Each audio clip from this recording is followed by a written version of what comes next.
We're terminating you effective immediately. Security will escort you out, he said, without even looking up from his brand new company-issued laptop, still halfway through logging into his Slack account for the first time. The CEO's son. Day one, hour one. Me. My name is Austin Caldwell, and I'm 48 years old.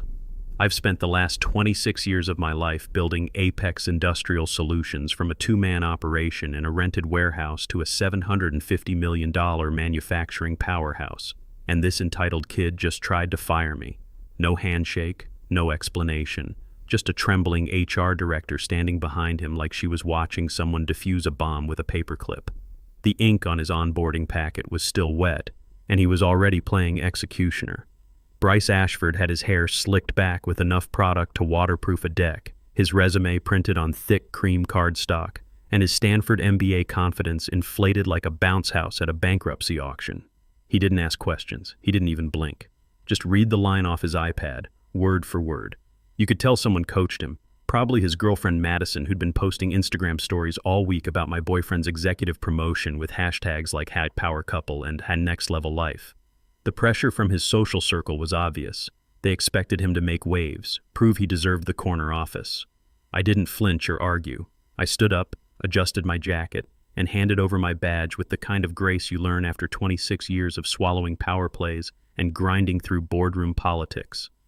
He thought he was firing me. Thought this was his first big move, his chance to impress Daddy and his trust fund friends. All I said was, I want to do this right. Tell your father the board meeting in 3 hours should be interesting. Then I walked out, past Linda Cross, our HR director, who looked mortified by what she'd just witnessed, past the security guard who seemed more confused than concerned, past the framed photo of the founding team in the lobby.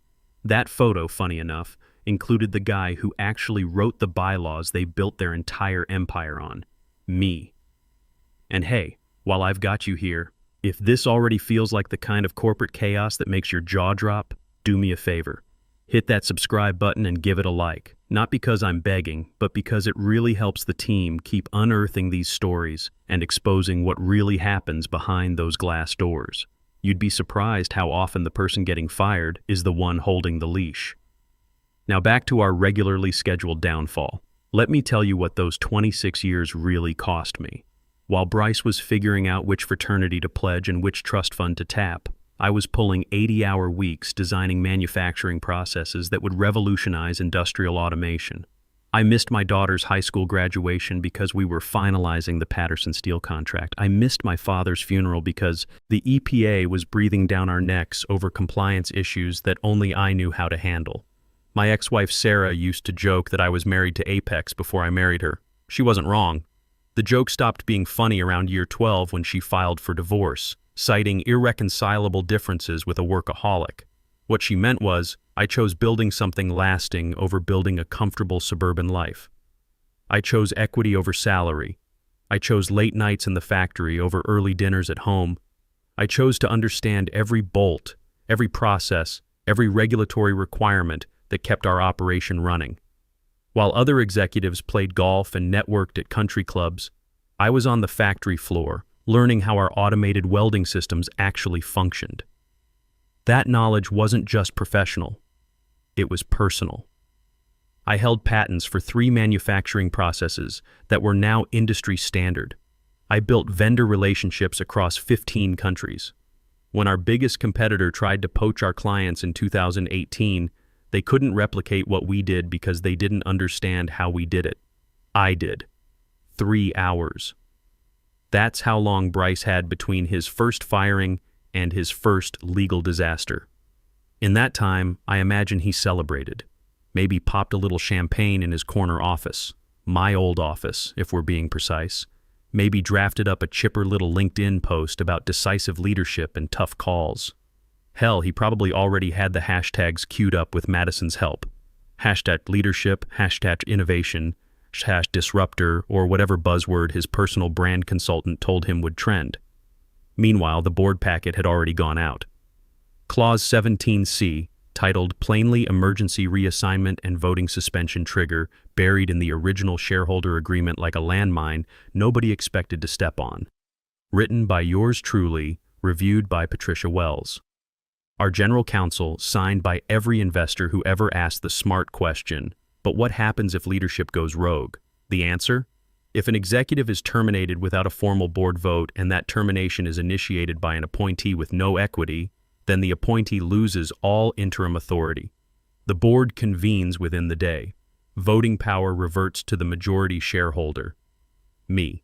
Because while he was probably sipping bubbly and measuring for new curtains, I was filing that clause activation, dated, signed, time-stamped at 7:03 a.m., and couriered to every board member, investor, and general counsel tied to this company. Unlike his welcome packet, mine came with certified return receipts and legal weight that could crush a Ferrari. He thought I'd go quietly, maybe update my LinkedIn to seeking new opportunities like some displaced middle manager. What he didn't know was that I never built this company to be seen. I built it to be safe from people exactly like him. Entitled, impatient, handed power like it came with the family name and trust fund access. He wasn't the first to underestimate me, but he might just be the last. Because by the time his celebratory Instagram story got halfway drafted, his name had already been flagged in the system. Unrecognized executive, no voting rights, pending shareholder review. And Ronald Ashford, his father, still hadn't seen the packet. But he would. Oh, he would. There's a reason my name doesn't appear in the glossy company brochures or on the About Us page that Bryce probably studied before his first day. I was the shadow in the scaffolding, the clause in the contract, the call you made when the boardroom lights were off and the SEC was circling like hawks. I never wanted the spotlight or the magazine covers. I wanted structure, stability, leverage, and equity. God, the equity. While they were naming conference rooms after Ronald's grandkids and handing out plaques to people who'd been here 5 fiscal quarters, I was taking payment in percentages. Half a point here, a full point there. Equity, not bonuses. Voting shares, not titles. Every time a deal closed or an investor came sniffing around our compound growth, I negotiated another sliver. Quietly, efficiently, like a master craftsman building something that would last generations.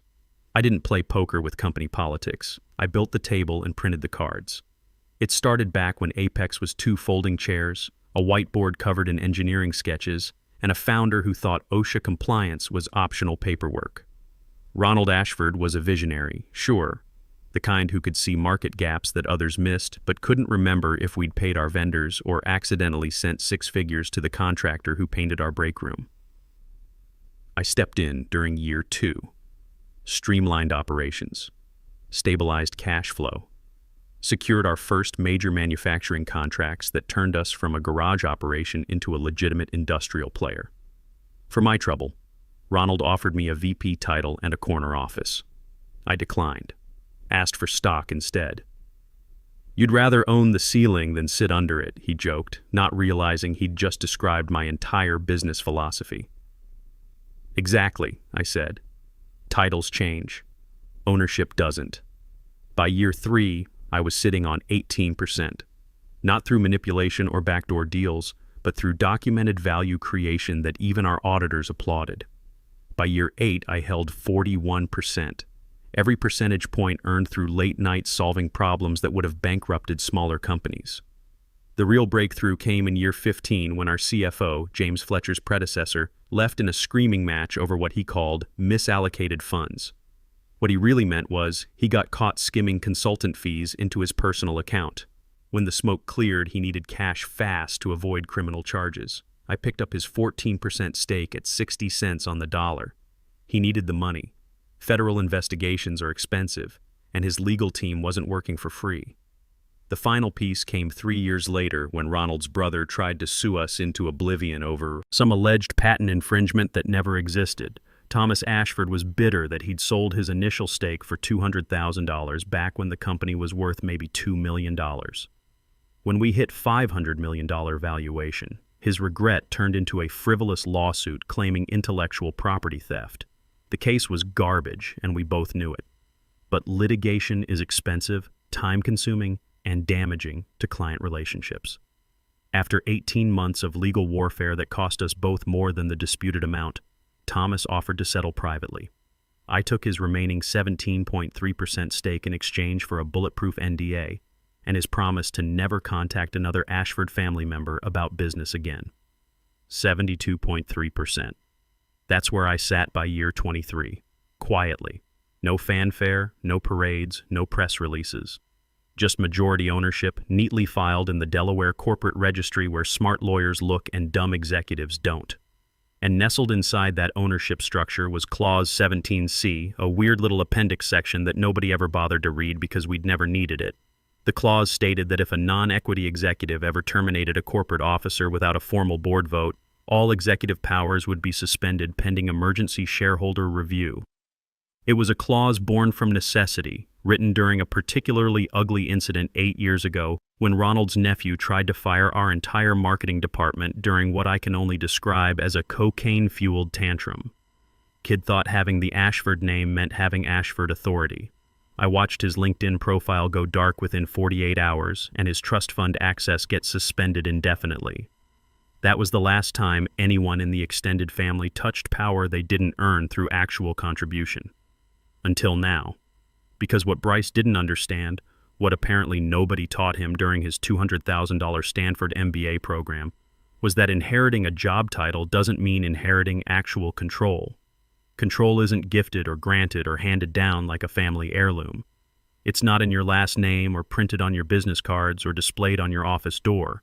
Real control lives in the contracts, buried in the fine print, encoded in clauses written during 2 a.m. conference calls with paranoid investors who asked uncomfortable questions like, what happens if the founder's kid turns out to be an idiot?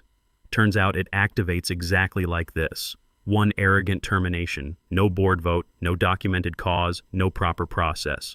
Just a spoiled 29-year-old with fresh teeth whitening and a new email signature strutting into my office like he was directing his own reboot of Succession. He had no clue that by reading that termination script off his iPad, he'd triggered a corporate trapdoor that had been bolted shut for 17 years, just waiting for someone entitled enough and stupid enough to step on it. Now that clause was live, breathing, and about to devour everything he thought he controlled. I didn't just send the activation letter.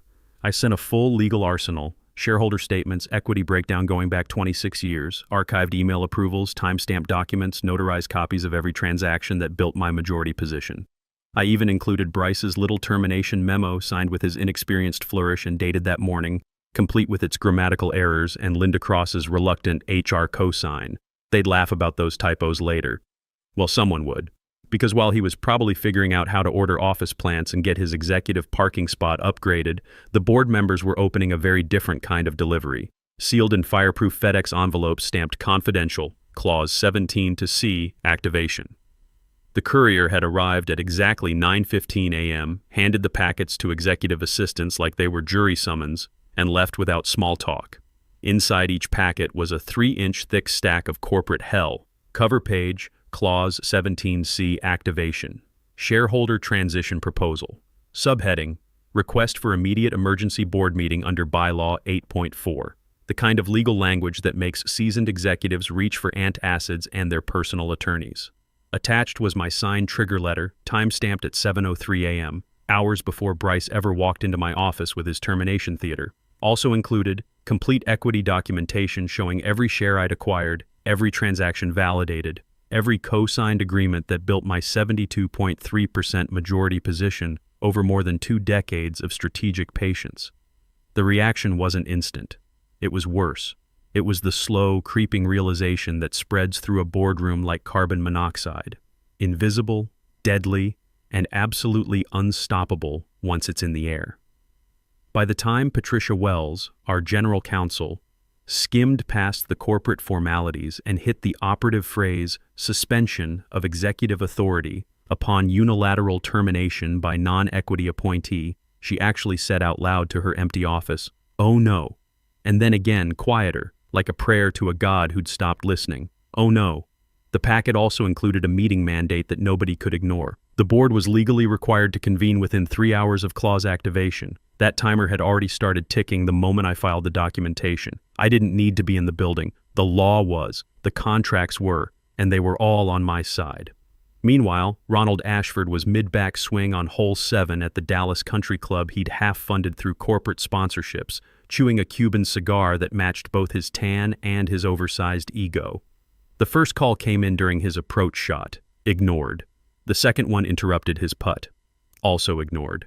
It wasn't until the third ring, persistent, sharp, from Patricia's personal cell phone that never called unless someone was getting indicted, that he grunted, dropped his putter, and snapped into the phone. "This better involve blood or bankruptcy," he barked. What followed was neither, but somehow worse than both. "I need you back at headquarters immediately," Patricia's voice came through ice-cold professional panic. "Your son signed something. We have a Clause 17C situation." Ronald froze mid-stride. In 23 years of running Apex Industrial Solutions, he'd never heard those words spoken in sequence. Clause 17C was theoretical, a legal boogeyman designed to prevent exactly the kind of scenario that apparently just happened. "What do you mean he signed something?" Ronald's voice dropped to a whisper that his golf partners couldn't hear.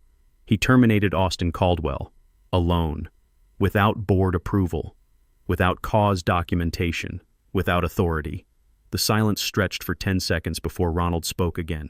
"Jesus Christ. How bad?" "Emergency board meeting in 2 hours. Austin's documentation is ironclad. Ronald, he owns 72.3% of the company. Majority shareholder voting control reverts to him automatically." Ronald didn't finish his round. Didn't tip his caddy. Didn't even change out of his golf cleats. Just stormed to his Escalade and broke multiple traffic laws, getting back to downtown Dallas in under 20 minutes. An Olympic record for someone who usually required 2 assistants and a detailed itinerary just to find his own office. When he arrived, his executive team was already assembled in the smaller conference room, looking like survivors of a corporate plane crash. Patricia Wells sat with legal documents spread across the mahogany table like tarot cards predicting disaster. James Fletcher, our current CFO, stared at his laptop screen showing real-time equity calculations. Linda Cross from HR held a tissue box and looked like she'd rather be anywhere else on Earth.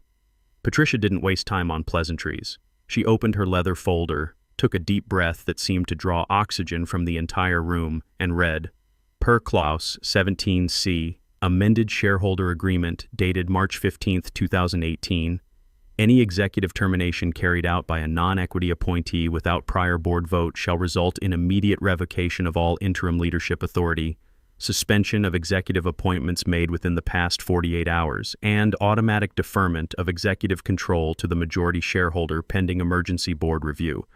Ronald's face went through several color changes, settling on a shade that matched expired milk. "Where's Bryce now?" "Executive dining room," James Fletcher answered quietly. "He's celebrating. Ordered champagne. Posted something on LinkedIn about streamlining operations for maximum efficiency." The room went silent except for the hum of the HVAC system and Patricia's fingers drumming against the legal folder. "How long do we have?" Ronald asked, his voice barely audible. Patricia checked her watch. 73 minutes until the mandatory board meeting begins.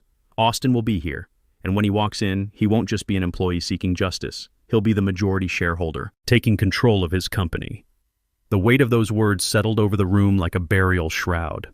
For the first time in his career, Ronald Ashford realized he'd just lost a war he didn't know he was fighting. At exactly 2:59 p.m., the boardroom door handle turned. Slow, deliberate, like the hand of a clock marking midnight. You could feel the room tense like a live wire about to snap. Nobody spoke. Even Bryce, who'd been summoned from his champagne celebration looking confused and slightly drunk, stopped fidgeting with his Mont Blanc pen. I walked in at 3:00 p.m. on the dot. No rush, no fanfare. I wore the same charcoal business suit they'd seen me in for countless quarterly reviews, tailored like a second skin but nothing flashy. The kind of presence that didn't need introduction, explanation, or permission. I didn't smile, didn't nod, didn't acknowledge anyone's existence. I walked straight to the head of the table, the seat Ronald hadn't dared occupy since Patricia's legal brief landed like a nuclear bomb, and placed my leather portfolio exactly where it belonged. I didn't sit immediately.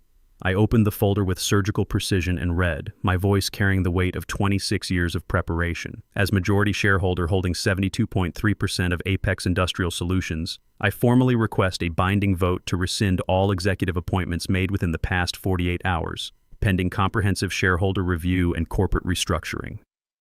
The words hit the room like artillery shells. No gasps, no dramatic reactions, just the suffocating silence of people watching their careers evaporate, in real time.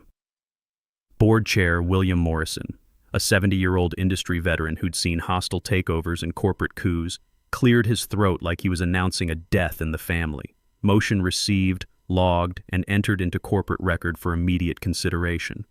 Still, nobody moved. Ronald sat hunched over like someone had physically removed his spine. The confident patriarch who used to dominate these meetings now looked like a broken marionette whose strings had been cut by his own son's stupidity. Bryce's face had gone through several color changes, finally settling on a shade that matched hospital walls. His mouth opened and closed like a fish drowning in air, but no words came out. His hands, so steady hours earlier when signing termination papers with authority he'd never possessed, now shook around the edges of his legal pad. I finally sat down, not because I needed permission, but because I owned the chair, the table, the room, and every person sitting in it. Patricia Wells confirmed the procedural requirements. Clause 17C empowers majority shareholder authority to override all interim executive decisions pending board verification. Legal review confirms Mr. Caldwell's documentation is comprehensive and binding. A formal vote may proceed immediately. William Morrison nodded gravely. All in favor of rescinding executive. Appointments pending shareholder review? 9 hands rose. 2 abstained. Both Ashford family friends who couldn't bring themselves to vote but also couldn't oppose legal reality. The motion carried with corporate finality that felt like a judge's gavel. Bryce Ashford, your appointment as Chief Innovation Officer is hereby revoked effective immediately. Security will escort you from the premises. Morrison's voice carried no emotion, just procedural necessity. Bryce finally found his voice. You can't do this. My father built this company. This is our family's legacy. I spoke for the first time since calling the vote, my tone calm as morning coffee. Your father built a framework. I built the company. There's a difference. Ronald finally looked up, his eyes red-rimmed with the kind of exhaustion that comes from watching your mistakes destroy everything you thought you controlled. Austin, what do you want? I slid 2 documents across the polished mahogany. No theatrics, just business. Left page, complete buyout offer. Purchase my 72.3% stake at fair market valuation. You keep the name, the building, whatever's left after I walk away. He stared at the numbers like they were written in Sanskrit. Right page, corporate restructuring under my majority control. You retain 18.2% as founder emeritus. Bryce gets nothing. Merit-based leadership replaces nepotism immediately. The room held its breath while Ronald read both options. His hands trembled as he realized he was choosing between losing his company and losing his son's position in it. After what felt like an hour but was probably 90 seconds, he picked up the restructuring document and signed it with the defeated flourish of someone surrendering a war. Bryce, I said, not unkindly, security is waiting outside. Your personal effects will be shipped. As they escorted him out, he turned back one last time. This isn't over. I met his eyes without blinking. Yes, it is. 6 months later, Apex Industrial Solutions was featured on the cover of Manufacturing Today magazine. The article titled Leadership Renaissance, How Experience Trumped Entitlement detailed our 23% productivity increase, expanded client base, and industry-leading safety record. I kept the magazine cover framed in my office, not out of ego, but as a reminder that real power doesn't announce itself with champagne and LinkedIn posts. It shows up in quarterly reports, employee satisfaction surveys, and competitors trying to headhunt your team because they can't replicate what you've built. Ronald stayed on as founder emeritus, focusing on industry relationships and strategic partnerships. He never spoke about Bryce publicly, though I heard through industry contacts that his son was now selling cryptocurrency advisory services to other trust fund kids. Some people asked if I felt bad about destroying a family legacy. I always gave the same answer. I didn't destroy anything. I protected what I'd spent 26 years building from people who confused inheritance with competence. The building still bears the Ashford name on the lobby wall, but everyone who matters knows who really owns it. And every morning when I walk past that founder's photo in the lobby, I'm reminded of the most important lesson in business. Titles are temporary, but ownership is forever. Sometimes power isn't loud. It's patient, strategic, and impossible to fire. Ooh.